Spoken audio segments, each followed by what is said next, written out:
Hello everybody, welcome to another mini lecture on linear algebra. In this one we're going to prove a very useful but also very simple lemma that tells us about a relationship between injectivity and linear independence. And in fact this lemma is so simple that you might have to prove it in a written or oral examination. Before we get to the lemma, let me quickly remind you just a few words what linear independence means. So let's say we work in a vector space V, right? So V is our vector space, and let's say we have vectors v1 to vn, and now these are called linear independent.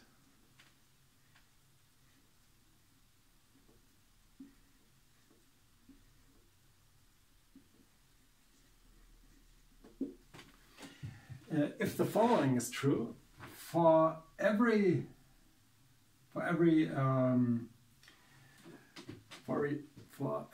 linear combination of these vectors, so for every expression that looks like this, lambda 1 v1 plus lambda 2 v2 plus dot dot dot lambda n vn, for every such expression that yields 0, you have to have that all these lambdas are 0. All lambda i's must be 0. So linear independence means you must not have another set of these lambdas such that not every lambda is 0, and which gives 0 as a linear combination of these vectors v1 to vn.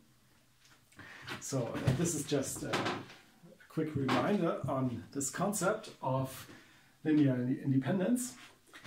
And now what I want to show you in this video is that if you have such a set of linear independent vectors, let's say, let's keep it as simple as possible. Let's say v1 and v2. These are independent, and you apply an injective map. Let's say phi is injective.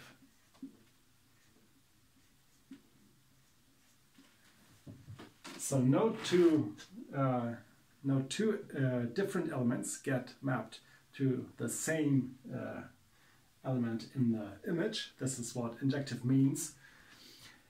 And if you do this, if you apply phi to such a linear independent set, then the image is also linearly independent. So phi of v1 and phi of v2 is also independent.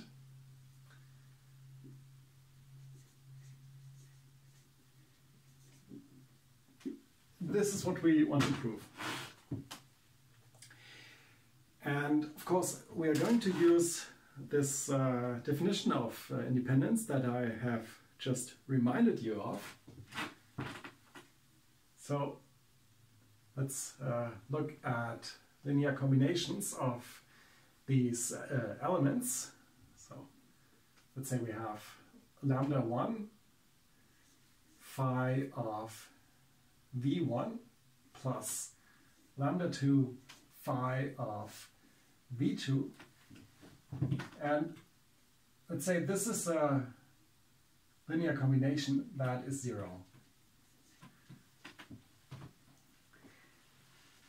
Now, by linearity, this is the same as phi of lambda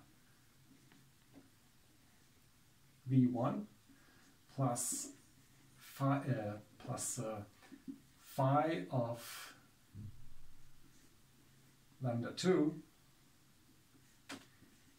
v2, and this is still 0. But where did this come from? If we go back, y to this vector space. So I should have mentioned these images, of course, live also live in a vector space. Let's call it W. So phi is from V to W. Now, going back, this phi, where did this come from? This is phi of lambda 1 v1 plus lambda 2 v2, also by linearity. And this is still 0. And now you have to remember one thing. A linear map is injective if and only if the kernel is 0. So the only vector that gets mapped to 0 if phi is injective is 0. But this vector, which is a vector in V, now gets mapped to 0 because phi of this vector is this, which is 0. So this vector gets mapped to 0. So this vector has to be 0 since our map is injective. And using the fact, now we use the fact that V1 and V2 are independent. Remember, this was our assumption. I should have written this.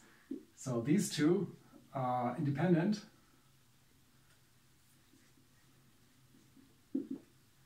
This is our assumption.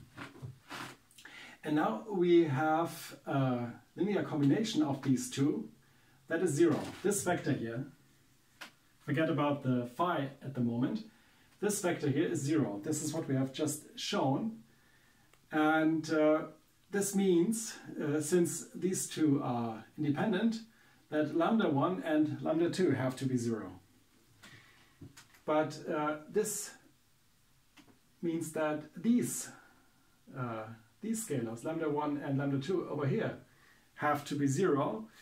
And this means that the only way to get a linear combination of phi of v1 and phi of v2 that is 0 is if all your scalars lambda I are 0, and thus phi of v1 and phi of v2 are linear independent according to our definition.